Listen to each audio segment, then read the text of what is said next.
No, thank you. Yes, I was just taking the poll of the ARS members, but thank you for letting me know you're here. Okay, good morning, everyone. I'm going to start the presentation. So today I'm going to present the recommendations from the grants working group related to the latest cycle of the translational program. As always, we begin with a statement of our mission to accelerate world-class science to deliver transformative regenerative medicine treatments in an equitable manner to a diverse California and world. And as always, this represents what our ultimate goal is. It is what we help align the grants working group in their assessment of applications for any of our programs. And the translational program in particular is part of our recurring set of funding opportunities to support programs that might begin with a new idea and take them through to the clinic. In particular, the translation program offers support for 4 different product types, the majority of which we get are therapeutic products, but we also support diagnostic, medical device, and tools. And the program is set up so that it offers the appropriate length of time from 24 to 30 months and the appropriate amount of funding for each product type to take them through translational activities that will allow them to get to a pre-submission meeting or to transfer a tool to broad end use.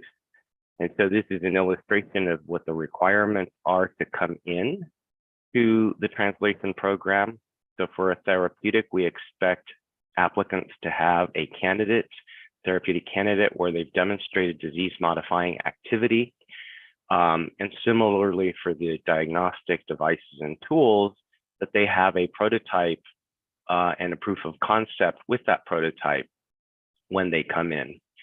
At the end of the translation award, we expect that the activities will allow them to either complete a pre-IND meeting if it's a therapeutic, or another pre-submission meeting with the FDA for those that follow a regulatory path, and for a tool for them to be at a stage where they can transfer the design to manufacturing for commercialization or for making available broadly to the scientific community. The scientific review criteria that are utilized by the grants working group to assess these applications are based on these 5 questions. Does the project hold the necessary significance and potential for impact, meaning what value does it offer, and is it something that's worth doing? Is the rationale sound? Is it well planned and designed? Is it feasible, including having the appropriate members on their team and all the available resources to conduct the project? And does the project uphold the principles of diversity, equity, and inclusion? The scoring system that's used by the grants working group is the scale of 1 to 100. Score of 85 to 100 means it's recommended for funding if funds are available. Anything below a score of 85 means that it's not recommended for funding. And all applications are scored by the scientific members of the grants working group without a conflict. And we use the median of all the individual grants working group scores to determine what the final score is. We also, in the translation program, similar to the clinical program, have been utilizing also a DEI score. So the patient advocate and nurse members of the board who are part of the grants working group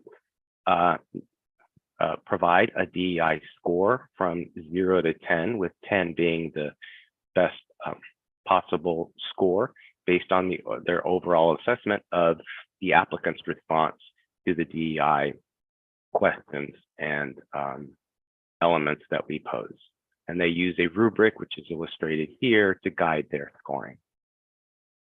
The composition of the grants working group includes the scientific members that, as I mentioned, have a diversity of background to provide the scientific score and make the scientific assessment. Our grants working group board members, which are the patient advocate and nurse members, provide a patient perspective on the significance and potential for impact, as well as oversight on the process, and provide a DEI score on the application. We also have, as part of the panel, scientific specialists who are non-voting members who participate on an ad hoc basis for specific applications as their expertise is needed. All right, so we get to the recommendations of the grants working group for this particular cycle.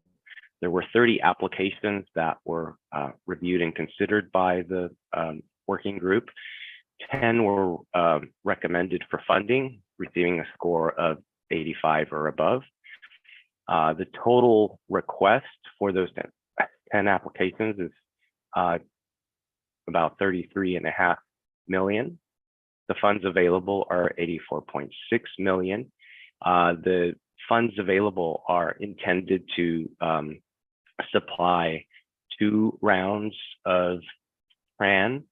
This is the first cycle, so we will have another cycle of PRAN that 84 will also help cover. Let's see, so let me spend a minute on minority reports. So under Prop 14, any application that's not recommended for funding by the grants working group, but which has had 35% or more of the members score it to fund the application must include a minority report. And a minority report is included in the review summary. So we have provided those to you and provides a brief synopsis of the opinion of the reviewers that scored the application 85 or above. So in this particular cycle, we had 1 application that qualified for a minority report, and that was PRAN 1-15209. The title is Clinical Development of Extracellular Vesicle-Based Therapy for Alport Syndrome. The funds requested is 5.1 million, and the score that it received was an 80. In this particular case, the STERM team supports the majority position, meaning do not fund the application for PRAN 1-15209, and we recommend that the applicants revise and resubmit for the next translational round, and the deadline for that is on upcoming December 5th. And the reason for this is that there were pretty clear and specific elements that can be addressed by the applicant in a resubmission. In particular, the project would benefit from a revision that addresses preliminary data concerns, where particular data related to use of the specific extracellular vesicles that are the candidate in a model would be important to have, as well as incorporate feedback from regulatory and CMC experts, which they could do as part of a revision. So that's the recommendation on the minority report. This is just a reminder of board members that have a conflict of interest with a PRAN application. And so as mentioned earlier, please be aware of those conflicts and look to Scott Toaster for when it may be okay to make a comment if you want to do that. And so now let me stop sharing this and share with you the spreadsheet that shows the applications in rank order. Give me 1 second.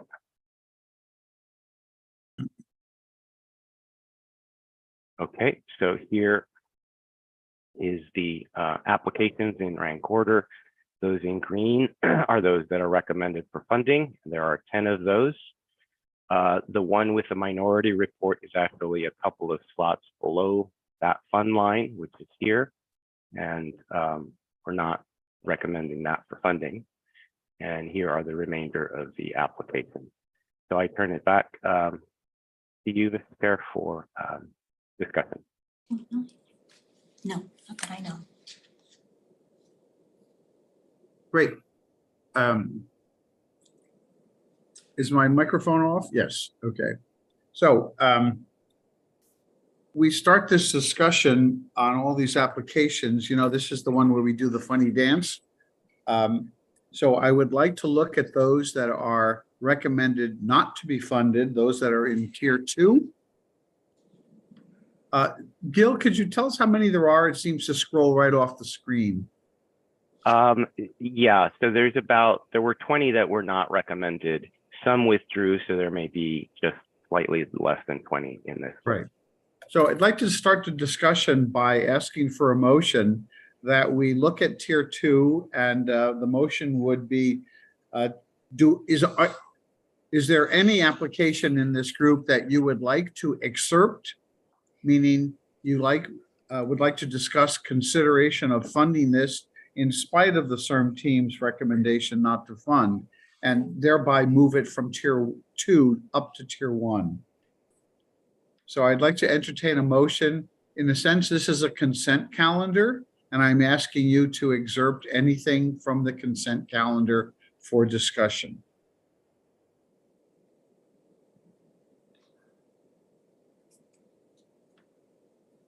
We'll let that percolate just for a little bit. Vito, this is Yes. Scott. Yes, Scott? Call an audible here. If I may make a suggestion to the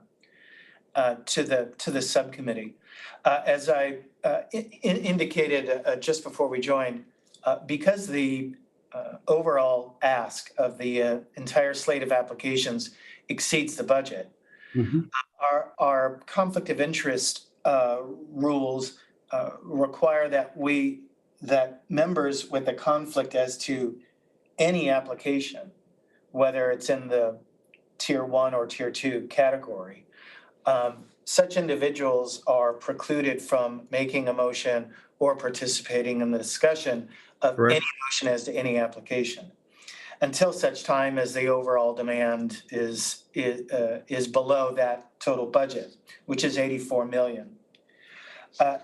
So that would mean that members Julesgard, Bernal, Flowers, Panetta, and Bonneville at this moment are precluded from making a motion or participating in any discussion as to any application, regardless of whether it is the one that they're in conflict with. All of this is a long way of saying all we need to do is get the overall budget of sitting applications that have not been dispensed with, either funded or unfunded, is to get that line from where it stands, which is 87.3 million, down to below 84 million. So as I look at Gil's list, application 15279, which I believe is at the bottom of your screen, has a budget amount that if there was a motion not to fund this and it is not recommended for funding, and we handle that discreetly, we would then be able to open up the whole rest of the consideration of the slate of applications under our normal process. So I apologize for taking up everyone's time with this process point. But it would allow a greater participation by the board if we had a discrete motion with respect to this application. Yeah, discrete spelled CRETE, yes? Well, yes. In other words, a motion not to fund this application. It could not be made or seconded by any of the members that I just identified. Right. We would have a discussion, public comment, and then a vote. And if that motion passed, then our overall exposure would be less than the budgeted amount, and we could proceed as normal. I think that's an elegant solution. I don't want a motion to remove all of these, including the one with the minority report. Correct. It's just Right. So then I guess I should amend my own ask of the board and ask for a motion to abstract, to specifically not fund Tran 1-15279. So Did I- moved. Could you identify yourself, please? Fred Fisher. Great. Thanks, Fred. Second, Mark Fisher Colby. Thank you, Mark. We have a motion and a second. Any discussion from the board members first? This is Isabel Vito. I just need clarification. Scott, I thought I had a conflict Yes. and I didn't hear my name, so I just need to clarify that before I say Sure. it. That's correct. It's Isabel and Steve, Dan, Thank Elena, Joe, Okay. and Maria. Sorry, Vito, I can't say No. anything. No, that's that's a very well-timed comment, Elizabeth, Isabel, considering all the problems that can ensue if you didn't. Yeah. All right, I don't hear any conversation from the board. Is there any public, any member of the public that would like to comment on this motion?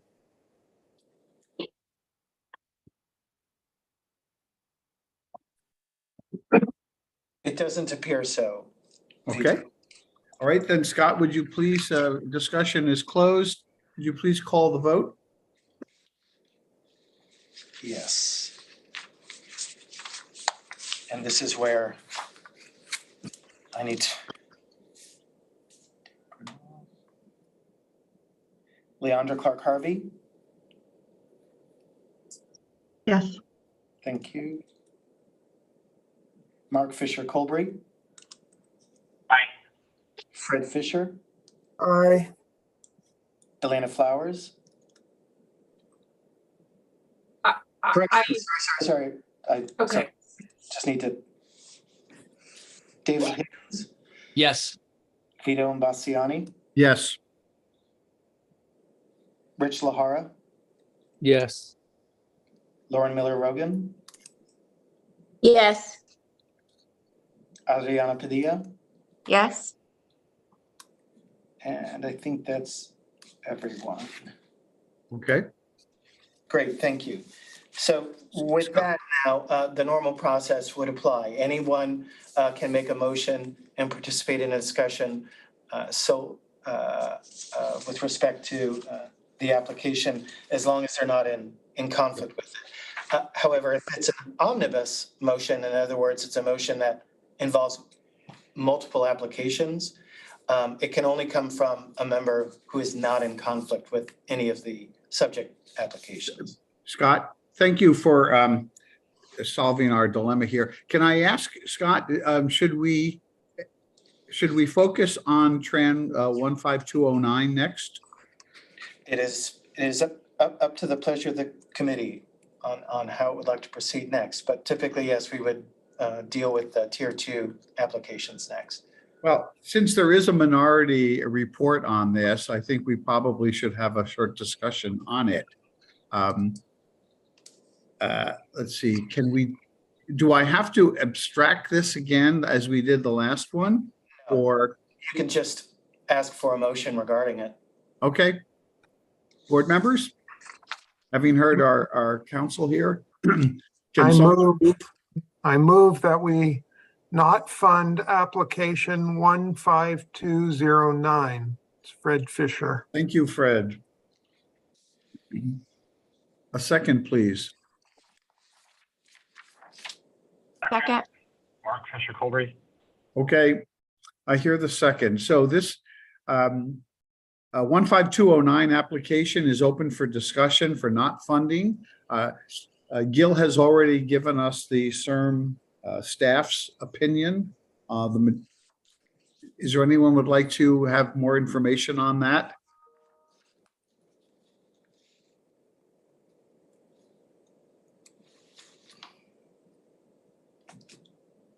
Adriana has her hand raised. I can't see that, but thank you, Claudette. Adriana, please. Yeah, I just wanted to hear more from Gil as to why the CERM committee and actually why it was deemed to need to be resubmitted. Can we just hear the reasons why? Excellent, thank you. Gil? Sure, absolutely. So generally, I think our default position for applications that are not recommended by the grants working group is that they have the opportunity to revise their application and resubmit in the next cycle. So, we offer these cycles with the goal of trying to make sure that applications improve and utilize the critiques from the grants working group to make those improvements. So in this particular case, we looked at the application to see if there were concerns that could be addressed through a resubmission. So in particular, the major concerns that were raised were related to the efficacy data. So specifically, in this proposal, their candidate is human amniotic fluid stem cell derived extracellular vesicles. They provide data that uses a mouse version of the cells, as well as the EVs, but not with the human version of the EVs. So reviewers thought it would be important to have that preliminary data to give more confidence that this is likely to work.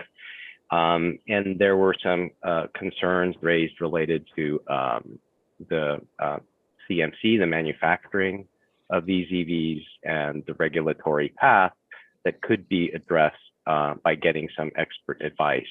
So we thought that was pretty straightforward in terms of what they could do that could be addressed through a revision. Sometimes when we recommend, and just for context, an application that receives a minority report, we look to see if the concerns are addressable either through a milestone or through something that at CIRM we can do in terms of monitoring the project versus having them make the revisions.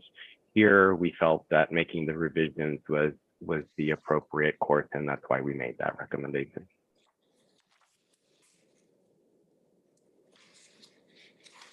Thank you, Gil.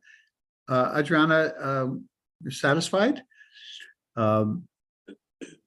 Yes, I just felt like we needed to hear that. Thank you. I agree. Any other comments? Any member of the public wish to comment on not funding application 15209?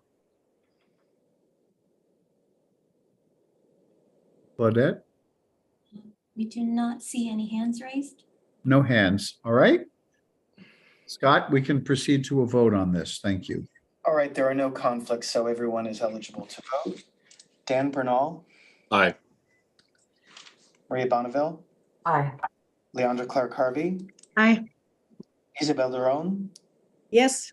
Mark Fisher Colbury, Aye. Fred Fisher, aye, Elena Flowers, Yes. David Higgins, Yes. Vito Imbasciani, Yes. Steve Julesgaard, Yes. thank you, Rich Lahara, Yes. Lauren Miller Rogan, Yes. Adriana Padilla, Yes. Joe Panetta. Yes. Thank you.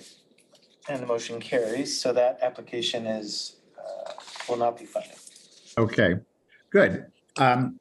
Having heard no earlier motion to abstract anything from this do not fund consent calendar, I'd like to hear a motion from the board not to fund the remainder of tier 2. so moved. Fred Move- Fisher. Motion from Mr. Fisher. Thank you. I need a second on this. Second, Mark Fisher Colbury. Mark, thank you, Mark. Any further discussion from the members of the board? Steve Julesgaard has his hand. Oh, thank you. Steve? Yeah, this is actually just a question for Gil, general information. So the amount of these awards is limited to $4 million. Is that right, Gil? Yes, in direct project costs for those that are therapeutic. And on the indirect cost side, the limit is 25% of the award amount. Is that right? Well, the indirect cost is 20%, but then there are direct facilities costs, which vary by the institution. So there are facilities costs embedded in some of these. Yes. So could you explain to me then the difference between those with facilities costs that are embedded in these and those without? How do facilities costs come to become embedded in these awards? Yeah, so facilities costs are part of what I think most of us are used to having as an indirect cost, but under Prop 71 and under Prop 14, they are designated as direct facilities costs. So indirect costs usually have an administrative component and a facilities component. We separate them out. So the administrative component is 20%, and then the facilities component is variable depending on the institution. And so those are combined, if you will, to be the overhead that goes into all of these applications. So all of them have the 20% as well as the allowable facilities cost. All right, so maybe I'm misreading the section that deals with indirect costs in terms of how it works, because the way I read it is that the award of additional facilities costs actually apply to awards for facilities, not necessarily for research grants. No, it's a different, yeah, it's a distinct cost category. So this is not for renovation, construction, or building. This is for overhead. I'll take this offline with Scott. I'm having a little bit of difficulty translating the language of Prop 71 into the practice. I'll talk to Scott. Thank you. Thank you. Any other comments from board members? Comments from the public? We should have substantial public comment, I believe, Vito, so just stand by while we. Thank you, Scott. To the members of the public who have reached out during the week and posted letters, I understand that there are folks who are waiting to speak. Good. So just stand by.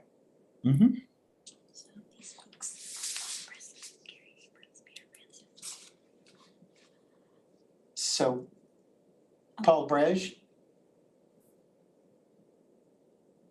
Yes, can you hear me? Yes, we can hear you. Excellent. So firstly, thank you very much for the opportunity to address you today. My name is Paul Bresky, and I'm the CEO of Ray Therapeutics. I also want to thank the reviewers for the excellent feedback that they provided with respect to our Tran1 grant application for optogenetic therapy for the treatment of geographic atrophy. I want to ask the ICOC to please consider approving our application, given the fact that we had such a high score of 84, one below the required threshold of 85 for funding. We were very gratified by the support that we received from the reviewers for the program, and overall, there was very strong support for all aspects of our application. It appears that the issue that influenced our score to result in the 84 instead of the 85 was primarily guided by a single request that we utilize an additional animal model in our pharmacology studies. We agree with the rationale to include this animal in our studies, and we can readily work with the CIRM administrators to include this model in our CIRM grant milestones. We've already researched the availability of these animals, and we can implement it into the program in parallel with the other activities, therefore avoiding a delay by bringing this important therapy to patients. Budget impact is nominal, and we can actually fund that through the company. So we're asking this decision to be made now instead of having to resubmit because of patient need. The geographic atrophy form of age-related macular degeneration is absolutely devastating disease that causes major vision loss. There are more than 150,000 patients in California alone that currently suffer from blindness with this disease, and thousands develop this condition every year. There are currently no approved therapies that can improve their vision. Time for these patients and their families and caregivers is critical. You'll hear more about the patient experience from my colleagues, Gary Abrams and Peter Francis. My personal experience with CIRM over the last 12 years is to follow the collective advice of CIRM staff, reviewers, and advisors. And I hope that we can take the same collaborative approach with CIRM to progress this geographic atrophy program and bring it to patients. We're very grateful to CIRM for funding our previous Tran1 grant application for development of a therapeutic for retinitis pigmentosa. And we're very pleased to advise that we completed all of our activities successfully and ahead of schedule. We hope that we will be able to do the same thing with this application. If approved, we'll partner with CIRM to create a successful and robust program that will lead to a successful pre-IND meeting with FDA and ultimately a successful therapy with patients.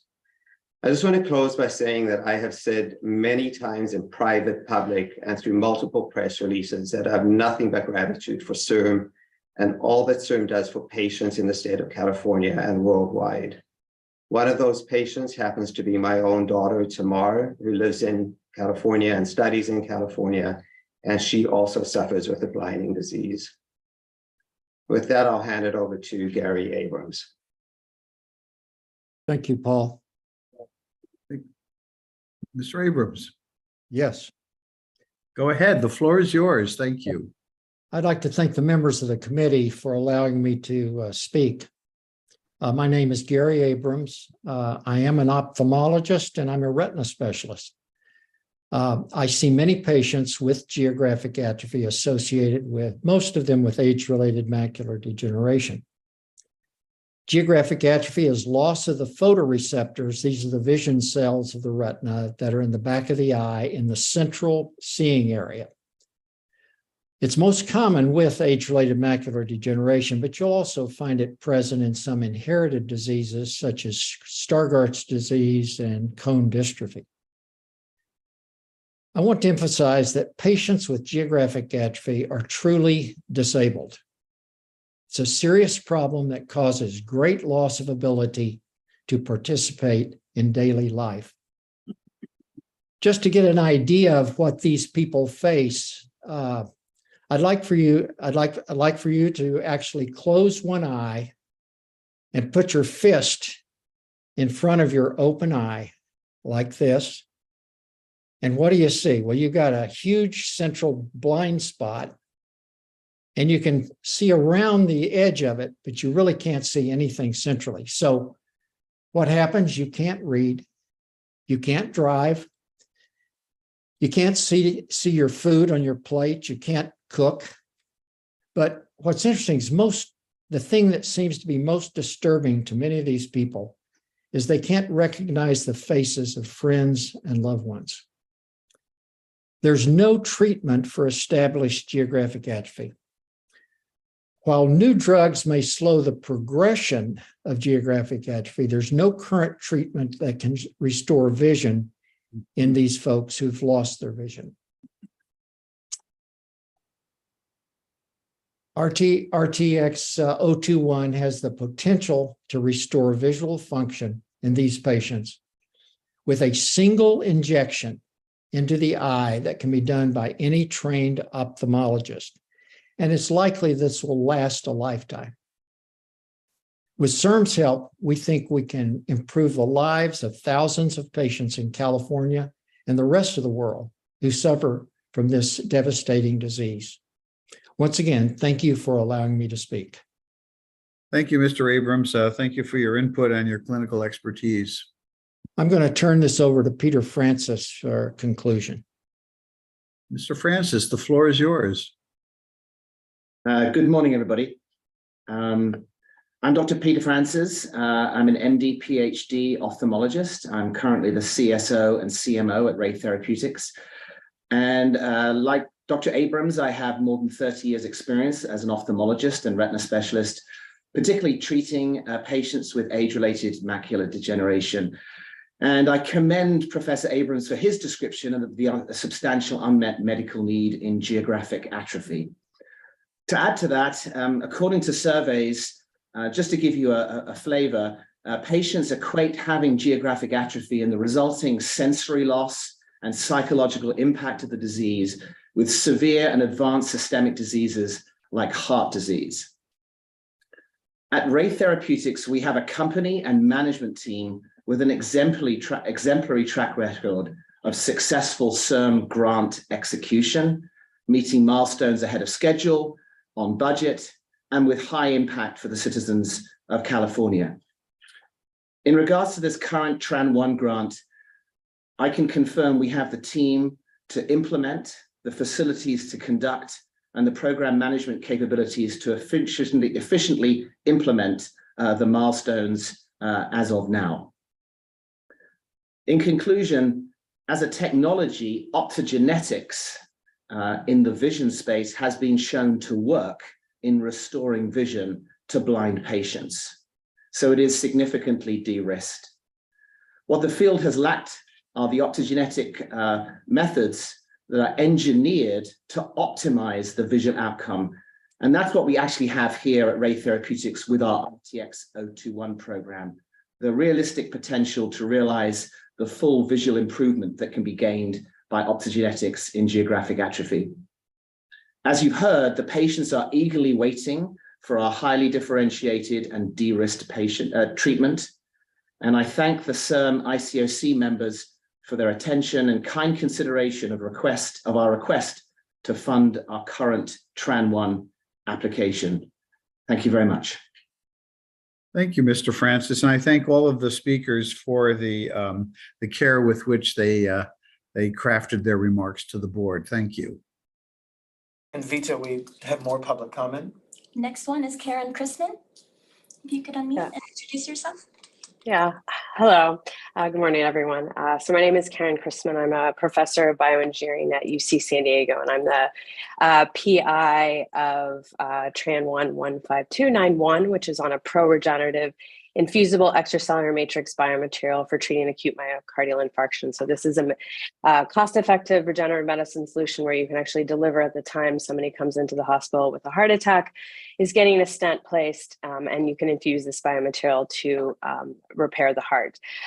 So our score was an 83, so very close. And why I know you get a lot of people arguing, why scientifically they should be up, but just a couple points higher. I'm actually, and I could easily do that. But what I wanted to, propose why we should be funded now is actually a little bit different in that we have a very unique opportunity if the CIRM TRAN grant is funded today to really accelerate the whole project towards an IND into patients, which I think everybody is well aware, heart disease is the leading killer in the US and in California.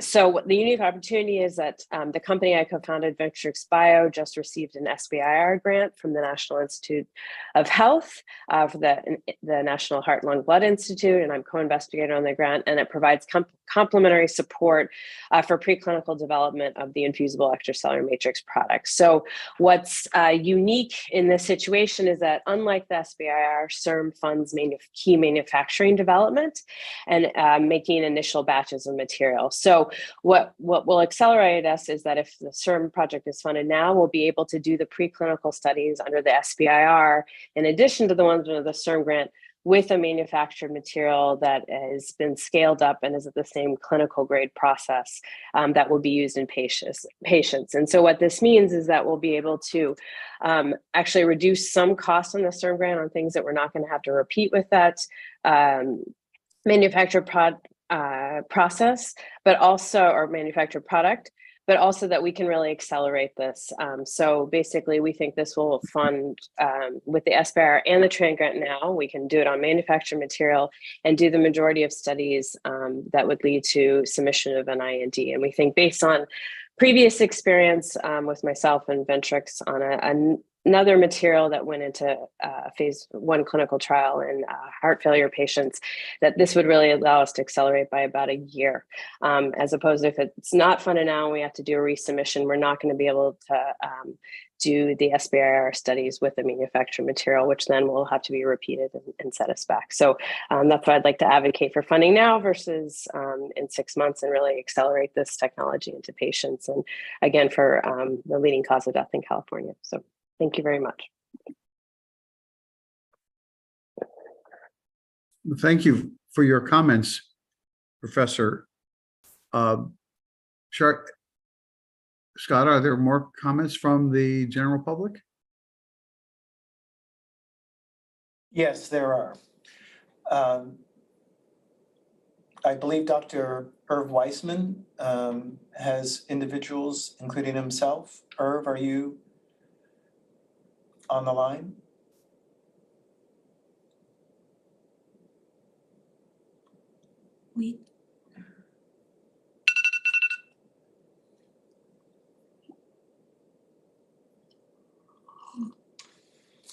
We did have a caller that had tried to raise a hand and then disconnected.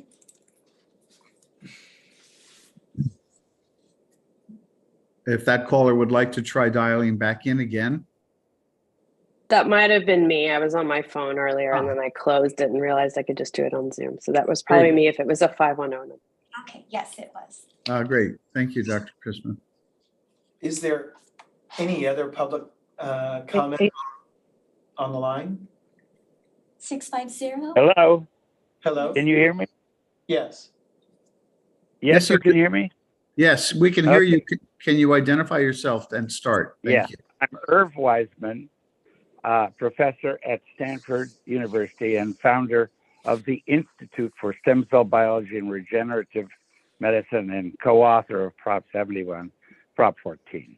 I'm talking to you today about Trend 4 15225, where we wish to bring purified human blood-forming stem cell for transplants to patients with cancer and patients with genetic blood diseases. We developed a method in 1992 to purify blood-forming stem cells, which we call CD34 plus 90 plus HSC. These stem cells, as obtained from the patients or the donors, are cancer-free and T-cell free. Unfortunately, the grant's working group countered with CD34 only selected cells. CD34 selected cell isolations still have cancer cells and T cells in them, and we showed that data in the grant. We never proposed CD34. CD34 cells will not work in the situation we're dealing with, and they are not comparable. So somehow that mistake was made during the GWG. In 1996, Systemics, a company I founded and started, a trial with women with metastatic breast cancer. After high-dose combination chemotherapy, which eliminates not only most of their cancer, but their whole blood-forming system, 15 patients were rescued with their own highly purified stem cells and 74 with unpurified starting material. This was the first and only time purified stem cells were transplanted to patients, blood-forming stem cells. Now, years later, the median survival of patients rescued with their own mobilized blood, the standard of practice then, was 2 years, and all were dead or relapsed by 12 years. The median survival, however, of patients rescued with their own cancer-free stem cells, median, was 10 years, and 1/3 of them are alive, both at 12 years and now at 24 years. The large pharma that bought Systemics shut it down in early 2000 without seeing these results. I'm guessing it was a business decision, but it's just a guess. Patients with genetically defective blood and immune systems can be rescued with healthy blood-forming systems or with gene therapy. We have shown that pure blood-forming stem cells lacking mature T cells can be transplanted donor to host without graft versus host disease, and they replace the diseased blood-forming system. CD34 selected cells have T cells, and we have others have shown cause graft versus host disease. We negotiated with the large pharma that bought us and retrieved the rights to isolate pure blood-forming stem cells at Stanford at no added cost in a not-for-profit method. We proposed breast cancer trial extensions first and healthy donor blood-forming stem cells for sickle cell disease next, hopefully through SERM alpha stem cell clinics. Please restore true stem cell transplantation, the only true pure stem cell transplantation for an enormous set of unmet needs, from cancer to genetic blood diseases and for organ and other tissue stem cell transplants. Thank you. Thank you, Professor Reisman.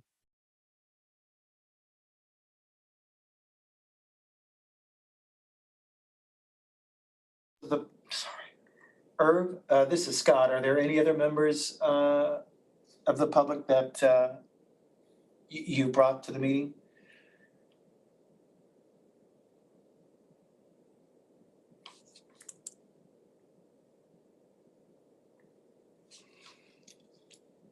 Are there any other members of the public?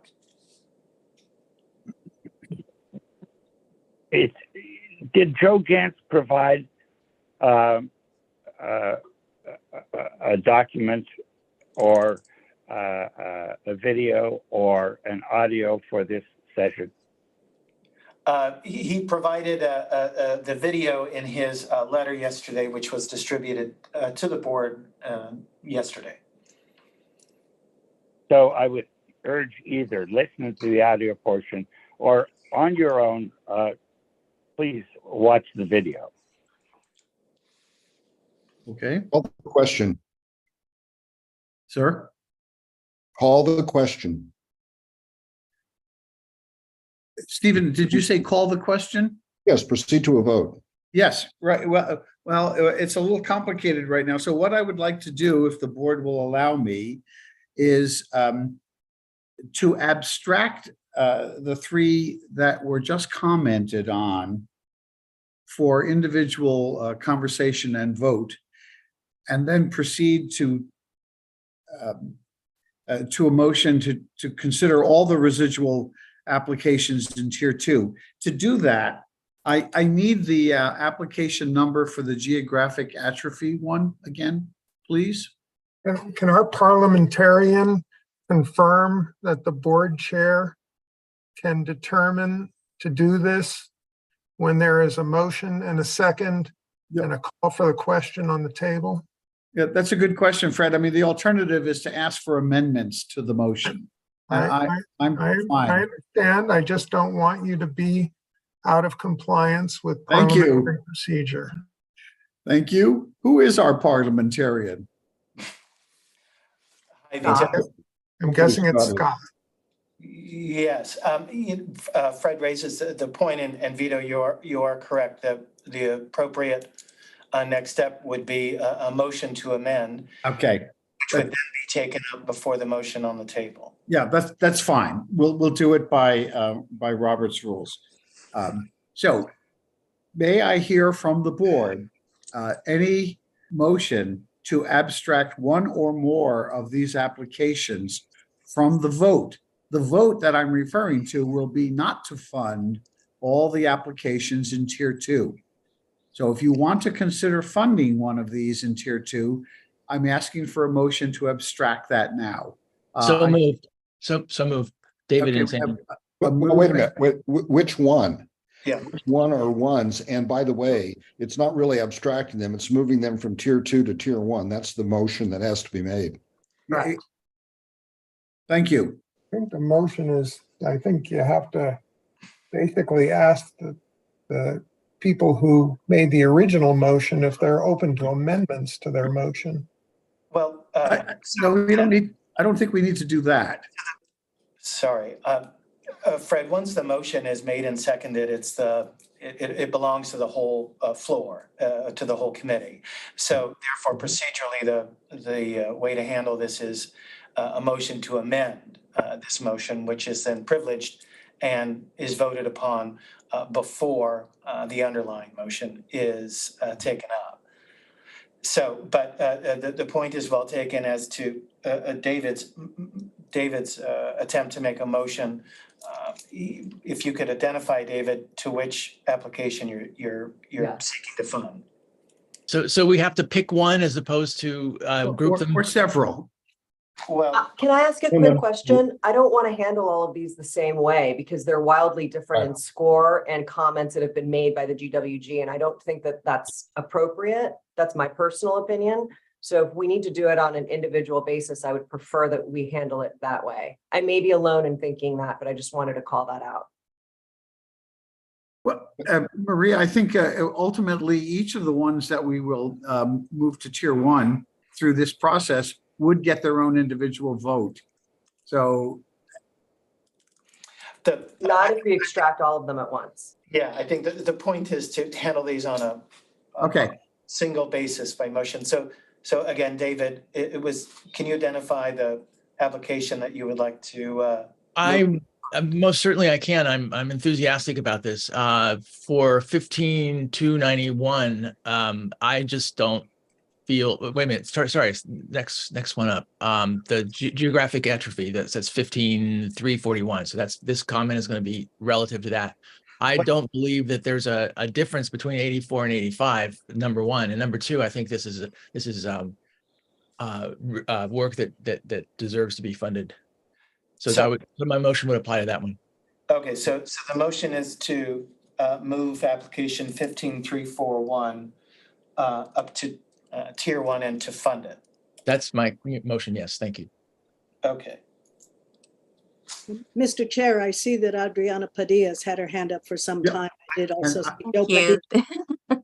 I do too. I'm just wondering, Scott, just a matter of process here. We've got a motion for one application to be removed to tier 1. Should we handle this one definitively now and then move on to subsequent motions? Yes. We should. Okay, why don't we do that? Adriana, can I be heard? Can you hear me? Okay, great. So we just need a second to David's motion. I second. It's Maria. Thank you. Adriana?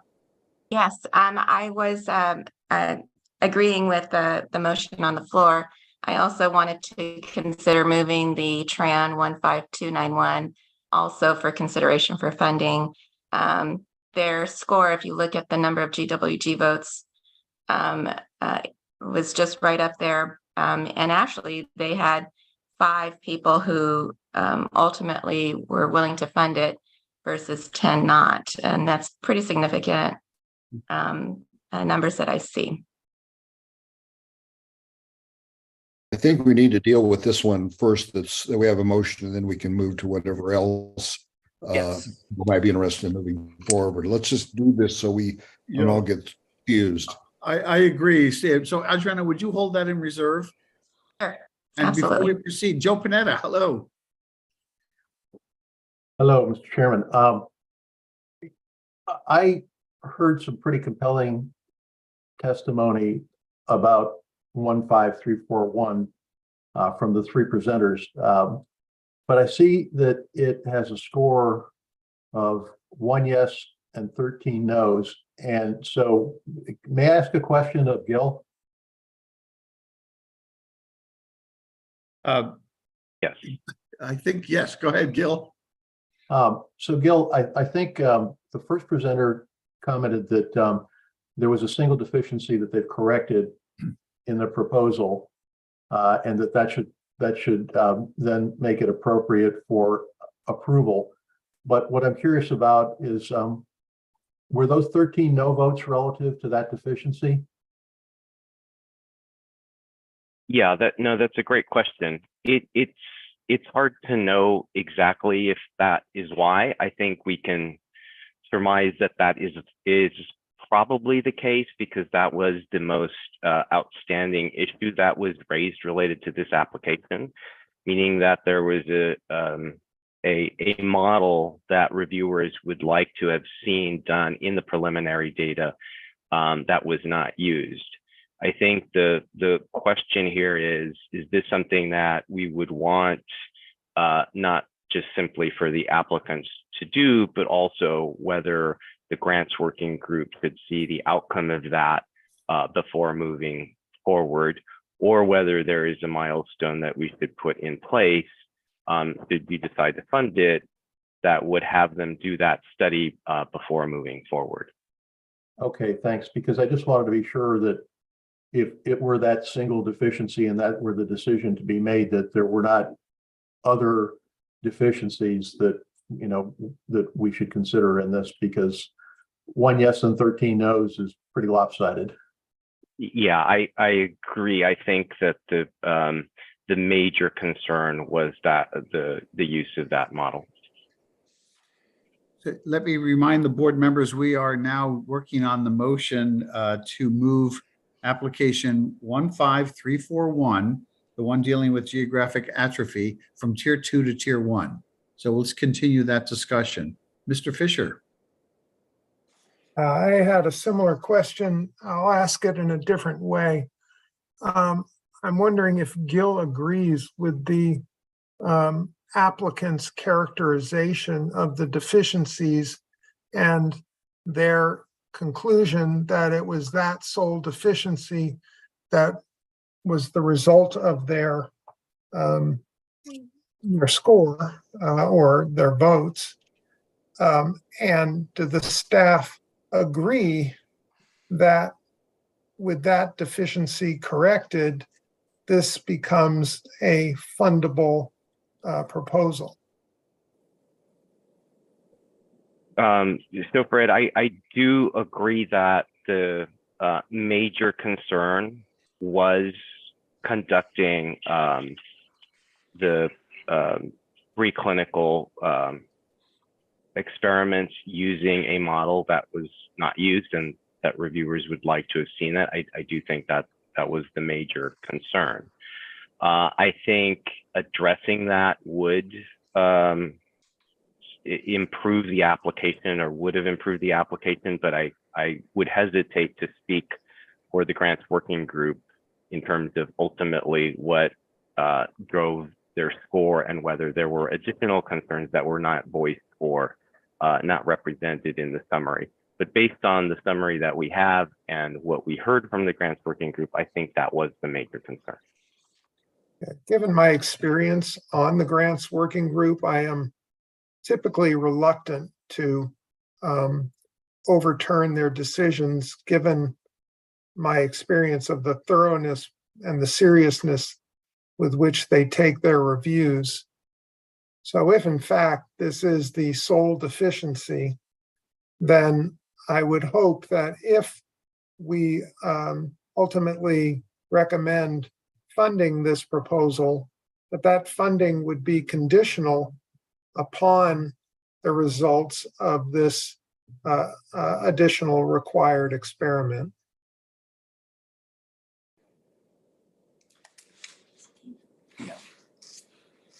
Okay, any further discussion from board members? Steve has his hand raised. Steve, you're in conflict with this application, so unless it's a process. Okay. No, it was, I'm trying to think whether it's a process point or not. No, it wasn't. Okay, so I'm in conflict. All right. Okay. Thank you. Thanks, Scott. Any other members of the board want to comment on this 15341? Any members of the board, excuse me, any members of the public we haven't heard from yet?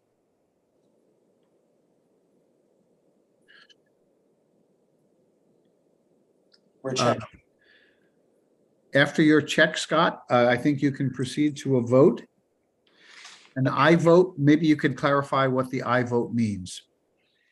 Yes, an I vote would be to fund application 15341. But excuse me, I think you mean to put into tier one, yes? The motion was to fund it. It's okay, all right. It's a shortcut. I can't do it. Dan Bernal, Aye. Maria Bonneville, Yes. Leandra Clark Harvey, Aye. Isabel Derome, Yes. Mark Fisher Colbury, Fred Fisher, Aye. Elena Flowers, Yes. David Higgins, Yes. Vito Imbasciani, Yes. Rich Lahara, Yes. Lauren Miller Rogan, Yes. Adriana Padilla, Yes. and Joe Panetta. Yes. All right, that motion carries. That application is funded and is not part of tier 2. All right, now I would like to open the floor to motions to move to tier 1 or to fund any of the other 2 applications that we talked about. I believe Adriana has her hand up. Yes, Adriana.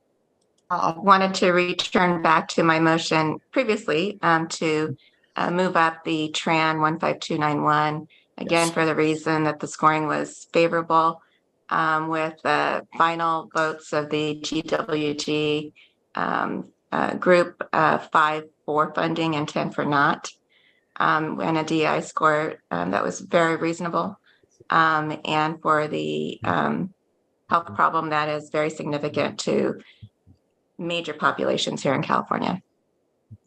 Thank you. We need a second for this motion, or do we already have one? We don't have one yet. I'll second. That was David Higgins. Thank you. Further discussion?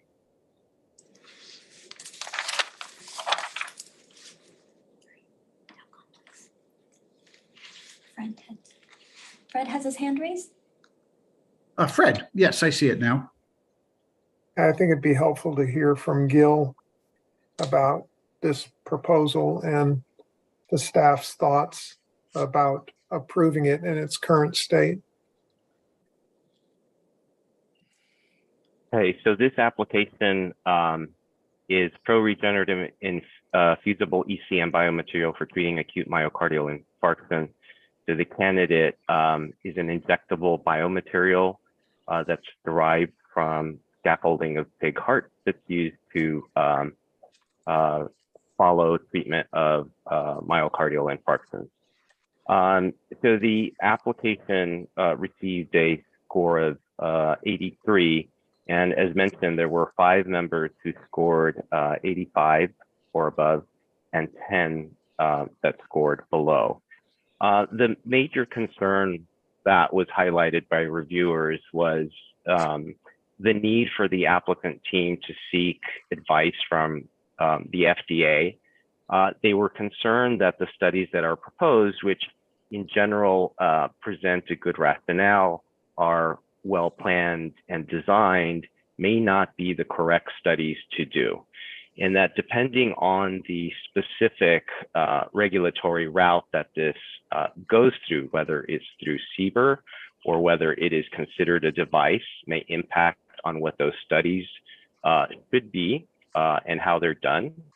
The applicants have put through a very similar or same product through the regulatory process in the past, but there were some key differences noted by reviewers related to the timing and the specific applicability of this particular case use that may make it different. And so I think that was the primary concern from reviewers, to ensure that the studies that are being proposed here have had a look by the FDA to make sure that they are on the right path, to avoid having to either do them again or do them differently. So I think that was the overlying concern. And did the applicant, hearing that feedback, have a response? Because I didn't hear them address that in the comments. Correct. I did not see that either. I think it sounds to me like if we're not sure that this is on the right path, then we could be spending this money only to find that it was wasted because it was on the wrong path toward FDA approval, which is what we all ultimately seek, including the applicant. It seems like they would want that feedback before moving forward also. So again, if people are motivated to fund this proposal, then is it possible for us to make funding conditional on the FDA agreeing that this application is actually on the right track toward approval? Mm-hmm. So we could do that. I think the question is, to what extent does the proposal potentially change in terms of what studies have to be conducted with, the budget as they laid out. If it's significantly different, that could pose a problem moving forward. If it solidifies and validates what they have already proposed, then it would not be an issue. Yeah, and I would suggest that if the FDA does not agree that this is on the right path, then the applicant would have to come back with a new application, because they wouldn't be eligible for the funding based on that conclusion by the FDA. Thank you, Fred. I have next Stephen Julesgaard, who's going to be followed by Dan Bernal and then Maria Bonneville. Stephen?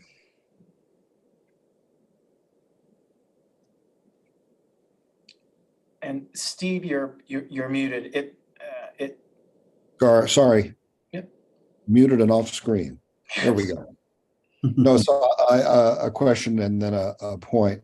So the question is really of Gil. So Fred asked you the question about the staff's view of this and the importance of having a meeting with the FDA ahead of time to make sure that you're on the right track with respect to the expected clinical or preclinical endpoints that you're looking at. So I take it because you haven't approved, you're not recommending this for approval, that you agree with essentially the point of view that it would be best for this particular applicant to have a meeting with the IND, a pre-IND meeting is essentially what it relates to, but an early meeting to make sure that they're on the right path. So that's a question. I'm going to let you answer that in just a second, so let me just make the point. The point is in the letter that was submitted that we had a chance to read, I didn't see anything really addressing that point that was picked upon by the reviewers. The letter instead focused on the fact that we have approved applications in the past that had lower than 85 scores, which I don't find particularly helpful. It's true, but I'm not sure why that should matter here. But in any event, they didn't really address the issue of why it's not important to have a meeting with an early meeting with the FDA. So anyway, back to you, Gil. What's your view or the staff's view of this, what I'll call a pre-IND FDA meeting? Yeah, thank you. So our recommendation for all of these applications that were in tier 2 was to align with the grants working group recommendation. Again, we believe that the process that we have in place that allows a resubmission and a revision to address the concerns is something that leads to improved and better applications. So we are generally comfortable with that recommendation, and we didn't see anything specific about this one that would prompt us to specifically fund it now. Thank you. Thank you, Stephen. That means Dan is next. Thank you, Mr. Chair. Question for Gil. And Gil, first of all, thank you so much for always being so well prepared and able to answer all of our questions during these meetings. It seems that this application was scored just below the threshold for a minority report. That being said, is there anything that stands out from any of the comments from the reviewers that might have been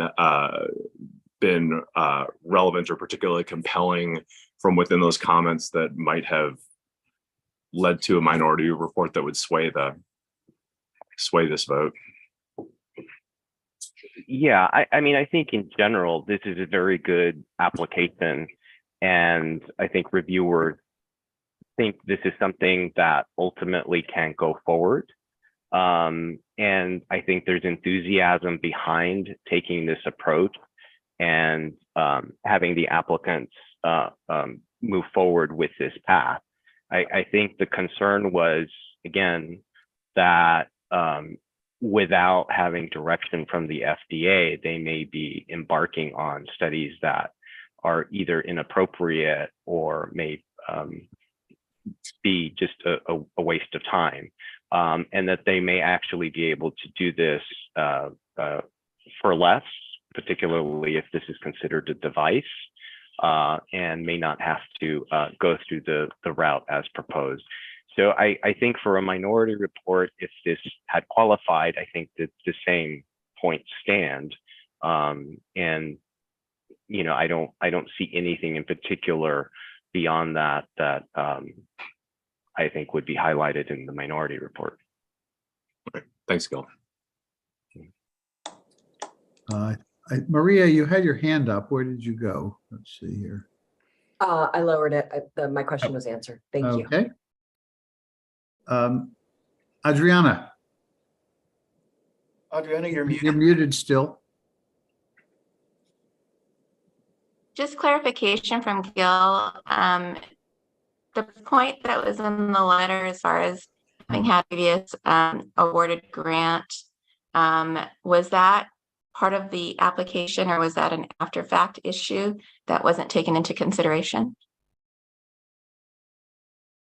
I'm sorry, I didn't understand the question. Yeah, there was a point in the letter on the rebuttal from the grant person that they had received an award that was on a time frame importance issue.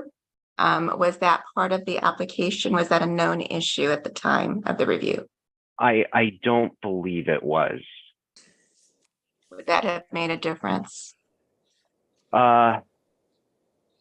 You know, generally the way we advise the grants working group is to focus on the merit of the application before them. The, you know, timing of other funding and other opportunities that may contribute to that usually isn't a part of the review. So I think generally we would have advised them to focus on the merit of the application on its own. Okay, thank you. Shlomo Melmed? Yeah, thanks. I'm not addressing the merits or not of this application, but just a general comment. We have an outstanding grants review group.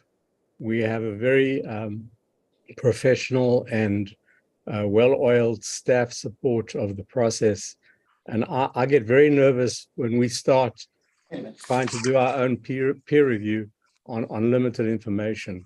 And I think that as a committee, our role is not to do peer review. And sometimes we cross that border. And I would caution all of us that absent a full peer review process, it's very difficult for us to second guess the voting. And I personally trust our grants working group and I trust our staff. And again, I'm not expressing an opinion either way for this motion. Thank you. Thank you, Shlomo. Well said. Help me with this screen here. I don't see any other hands from board members. All right. The floor is open for any member of the public to comment. Dr. Chrisman has her hand raised. Yes, Dr. Chrisman. Yeah. Thank you very much for the discussion. Just wanted to make two quick comments. Per the last reviewer's comment, I was kind of given the advice by CIRM staff that the board does not deal with kind of the scientific review to actually not make those comments in my letter. So that's why they were absent.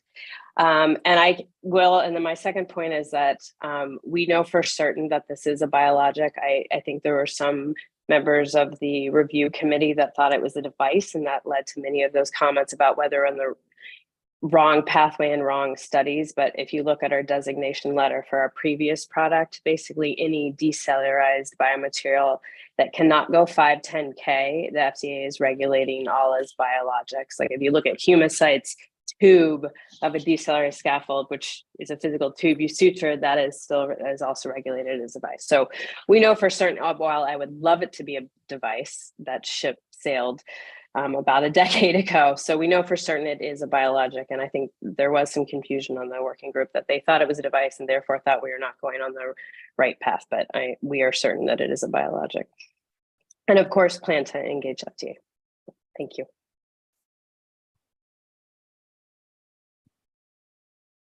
Okay. Are we at the point, Scott, where we can take a vote on this? I think we are. Yeah, just checking to see if there's any other public comment on the Thank motion. you. It doesn't appear so. Is that correct? Yes, there's Okay. no additional hands raised.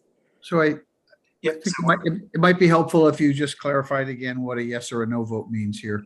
Yes, the motion is to move application 15291 up to tier 1. So a yes vote would move this up to tier 1 and then presumably be finally dispensed with when all the motions to fund tier 1 is made. Dan Bernal? Sorry, Dan? You're muted. Oh, Sorry, aye. Thank you. Maria Bonneville? Yes. Leandra Clark Harvey? No, Was that a no? that was a no. Thank you. Isabel Larone? Yes.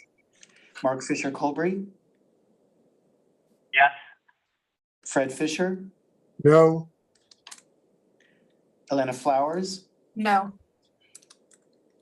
David Higgins? Yes. Vito Imbasciani? No, Steve Julesgard? No, Rich Lahara? Yes. Lauren Miller Rogan? Yes. Adriana Padilla? Yes. Joe Panetta? Yes.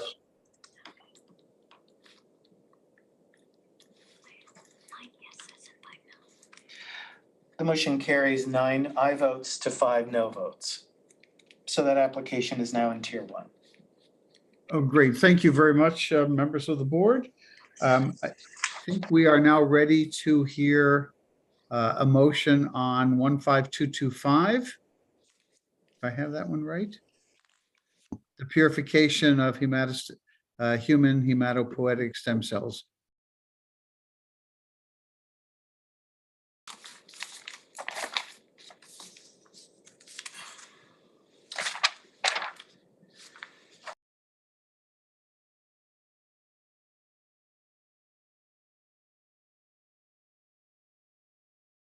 A motion would be to extract this from tier 2, move it to tier 1.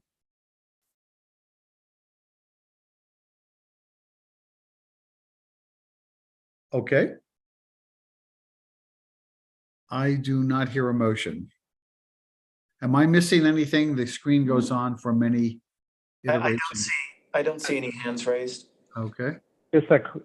Sorry, I was having trouble raising my hand. Just a quick question for Gil with respect to the comment that was made earlier by Dr. Weissman. I can't see who's speaking. I'm sorry. Mark Fisher Colbury. Mark Fisher Colbury. Thank you. Yeah, yes, Mark, what is your question? I think his comment was, if I'm not mistaken, that there was a fundamental misconception with respect to the modeling selection and was the primary basis for the objection, and just wanted to follow up on that comment. Sure. So based on what we heard from reviewers and on the reviewer comments, I certainly understand that interpretation, but I don't agree that the reviewers viewed this as a CD34 only focus, or that CD34 should be the only or appropriate way of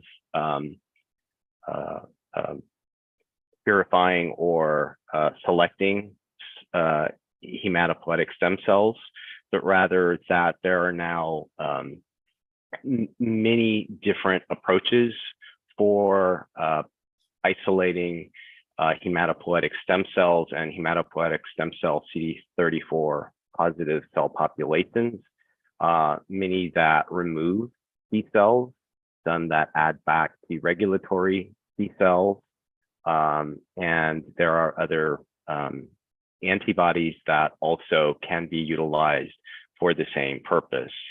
So I do think that the reviewers understood what the difference between the CD34 positive cells and then the specific CD34 positive CD90 positive cells are. I think they were looking for a more explanation from the applicant on why specifically redeveloping these antibodies and how they, in the current setting of what exists today, would be a benefit and address an unmet medical need. So I think that's where reviewers were coming from on that point. Terrific. Thank you for the clarification. Thank you.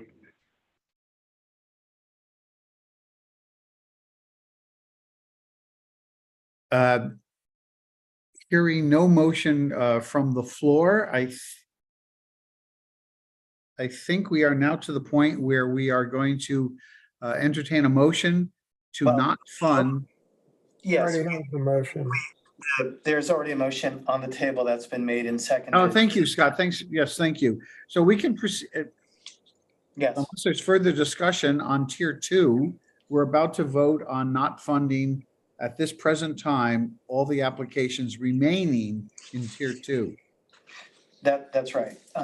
And for members Bonneville, Duron, and Julesgard, if you would give your vote and then state except with regard to those applications with which you have a conflict.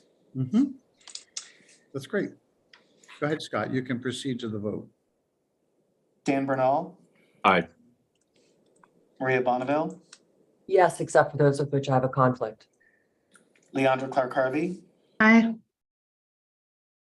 Isabel Duron, Yes, except for those with which I have a conflict. thank you. Mark Fisher Colbury, Aye. Fred Fisher, Aye. Atlanta Flowers, Yes. David Higgins, Yes. Vito Imbassiani, Yes. Steve Julesgard, Yes, except for those with which you have a conflict. except for those with which I have a, Thank you. Rich Lahara, Yes. Lauren Miller Rogan, Yes. Adriana Padilla, That's. Joe Panetta. Yes. Thank you very much, and that motion carries. Great, thank you. Now we can direct our attention as a board to tier 1. But of course, it's never that easy. So we're going to start with, is there any application in all of tier 1, including the that board members would like to remove?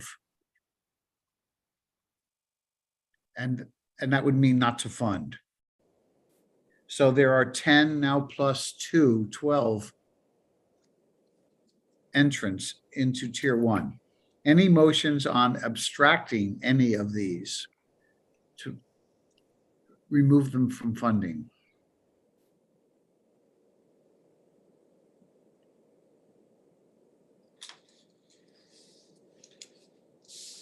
Not hearing any motion, we can proceed to entertain a motion to accept for funding all applications in tier 1.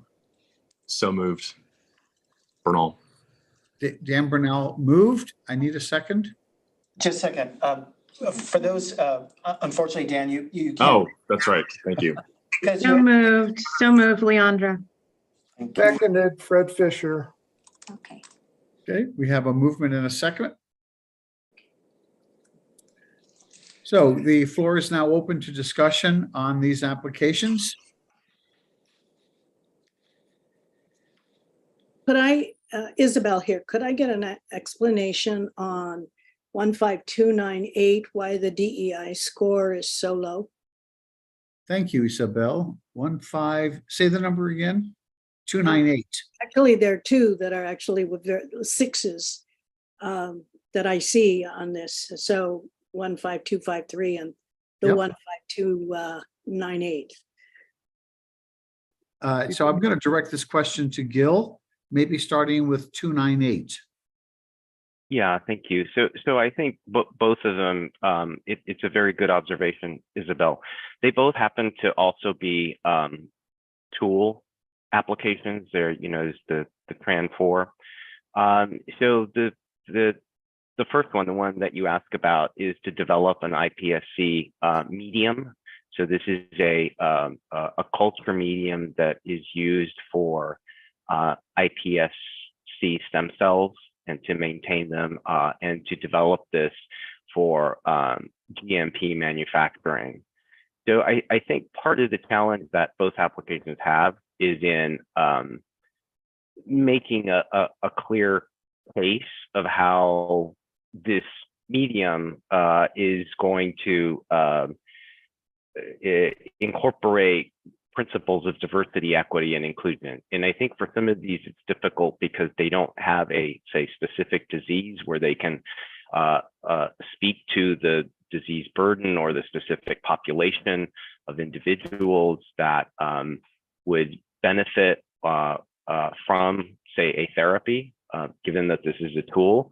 I think in general, reviewers thought that this was something that was broadly applicable and that there was no specific concern about, you know, a medium not being applicable to certain or specific populations.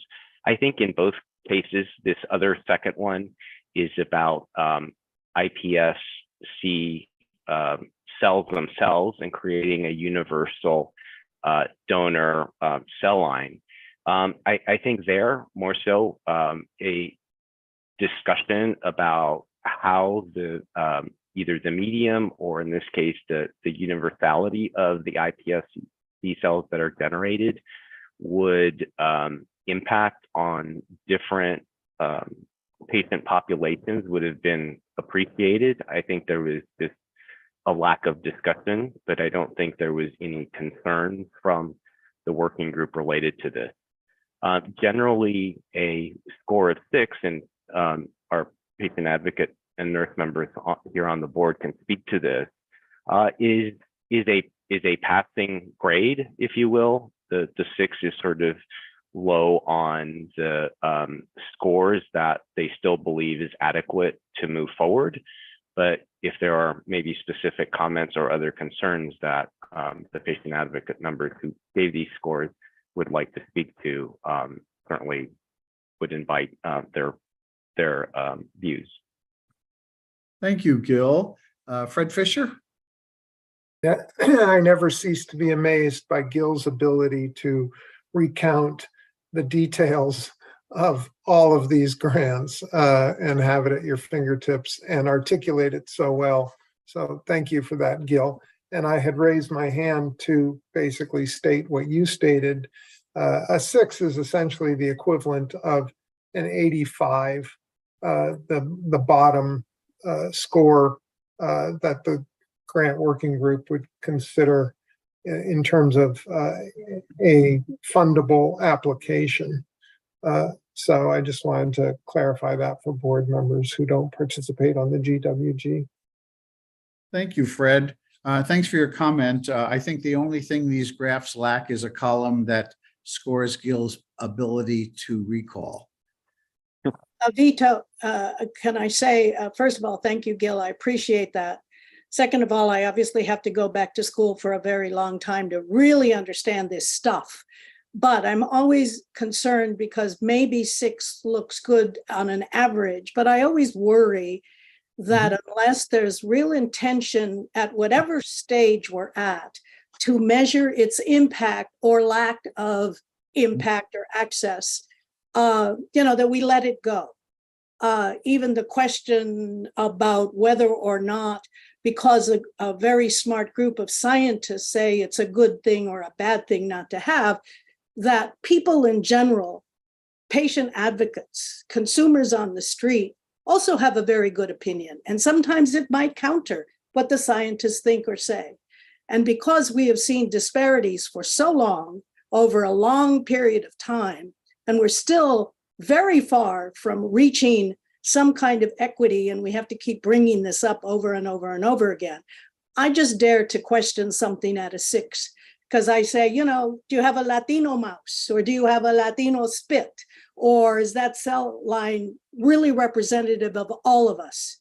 And so I just want to question it. And I want the board members always to consider that we have yet to really address disparities when it comes to under-researched, underrepresented groups, racial, ethnic, and vulnerable populations. So we should never take for granted average. Average is not good enough as far as I'm concerned when it comes to addressing disparities. So we need to be very clued in and very on top of this issue. Thank you, Vito, for letting me. Thank you, Isabel, very much for those comments. Fred, back to you, and then Mr. Steve Rees. Yeah, first, I'd like to ask the staff to forward to Isabel the DEI rubric so she can see the difference between a score of six, I think it's 6, 7, and 8 versus 8, 9, and 10, or however it's laid out. And Isabel, any insights or feedback that you have? The rubrics are a work in progress. So if you think that there's something missing, or there's something you'd like to share, we're open to hearing it. The second point is that the application process is training applicants to be more sensitive to the issues that you're discussing. If I look at the applications I looked at a year ago and their responses to the DEI sections versus the responses now, they are markedly improved. And the final point is that while your comments are always important, have confidence in those of us that are on the GWG to be taking seriously the DEI component. And what we're actually starting to hear more of now, it used to be just the board members on the GWG that would comment on DEI, and now we're having the scientists actually commenting thoroughly on the DEI sections. So this is an acculturation process, if that's the right word, no pun intended, on the part of the scientific community, and certainly a work in progress on the GWG in terms of getting right how we score these proposals. May I respond? Please, Thank Isabel. you very much for that, Fred. I really do appreciate it. You should know that I have been touting that rubric all over town, if you will, and including sharing it with the National Advisory, the Cancer Advisory Board and the NCI as a model for measuring and accountability for the research grants that they're giving out, which number in the billions. So yes, I really appreciate the rubric. And glad that we're still working on it, developing it. We're all, as you said, we're all becoming very sensitized to it. I just really appreciate what CIRM has done. And thank you every day for supporting the whole idea of DEI. That's where it started. So thank you. Thank you. I want to say to Mr. Rees, I'm sorry I called on you next, but you have to wait. By our rules, I need to call on board members first. So hold on, don't go away. Maria Gonzalez, Bonneville? Yeah, I was just going to mention to Isabel and to the rest of the board members, we had asked a DEI consultant to come on board and take a look at the rubric, the GWG process, things like that. They've issued, they will be presenting to the board in December sort of their feedback on the process. And the use of the rubric and any recommendations that they might have. So just as a heads up, that's coming to the board in December. So you'll hear more about it there, Isabel, and other board members on sort of how we're doing and any recommendations they may have. Thank you, Maria. Any other board members have their hands raised? I don't see any. Now we're going to turn to members of the public. I'm sorry if it's Mr. or Professor Rees. I don't have your title here. The floor is yours. Sure, thank you. So this is Steve Rees. I'm the CEO of Define Bioscience, and we're the ones that assembled application 15298 that we're discussing now. I should tell you, during our review process and in rewriting this application, DEI was at the forefront of our minds when it came to figuring out how do we best address this for a technology that should be broadly applicable across disease states and needs for stem cell culture.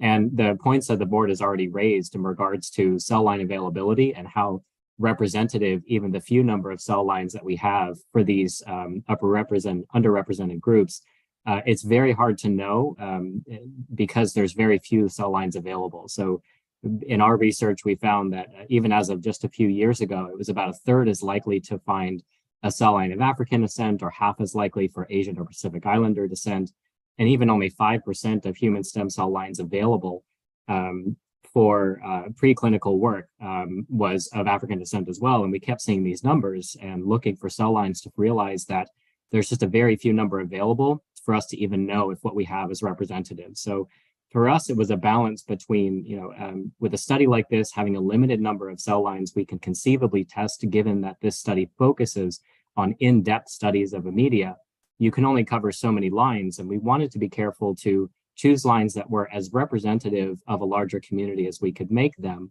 while not sacrificing what we could learn from the results of those studies. So to us, we kept thinking this needs to be another proposal and effort from CIRM to expand the number of these cell lines that are available. It's certainly something the team is interested in, and we just tried to balance that. And that seemed to be received well by the reviewers, that there was just realities of limitation that we could focus on here, but it's at the forefront of our minds, and I'm sure of many of the researchers. And thanks for the chance to speak here. Oh, thank you, Mr. Rees, for your comments and your suggestion. More public. Scott? We're just checking to see if there's any more. Thank you. It doesn't appear to be. All right, then I think we can proceed to a vote on accepting for funding all the applications in Tier 1. And members Bernal, Bonneville, Flowers, Jules Garden, Panetta, the same admonition when you give your vote. Bernal, Yes, except for those with which I have a conflict. Bonneville, Yes, except for those with which I have a conflict. Leandra Clark Harvey, Yes. Isabel Daron, Yes, except, you didn't mention my name again, so, Yeah. except with those I have, with which those I have a conflict. Okay. Yep, that's always safe. Mark Fisher Colbury, Yes. Fred Fisher, Yes. Elena Flowers, Yes, except those with which I have a conflict. David Higgins, Yes. Vito Bassiani, Yes. Steve Julesgard. Yes, except for those with which I have a conflict. Thank you. Rich Lahara, Yes. Lauren Miller Rogan, Yes. Adriana Padillo, Yes. Joe Panetta. Yes, except for those with which I have a conflict. Thank you, Joe. And that does it. The motion carries. Okay. Thank you, Scott. I don't have the agenda in front of me. It's on a different screen. What is next? If there are any public comment about any matters not agendized, Okay, we're at that final point of the meeting. Is there any member of the public out there that would like to make some comment on a subject that we have not brought up yet this morning? not seeing any hands. So If not, all good things come to an end. I think any final comments from board members? If not, I don't think we need motions to adjourn, correct? that's correct. Okay. Board members, thank you so much for your participation this morning. I really appreciate it. We did good work. Thank you.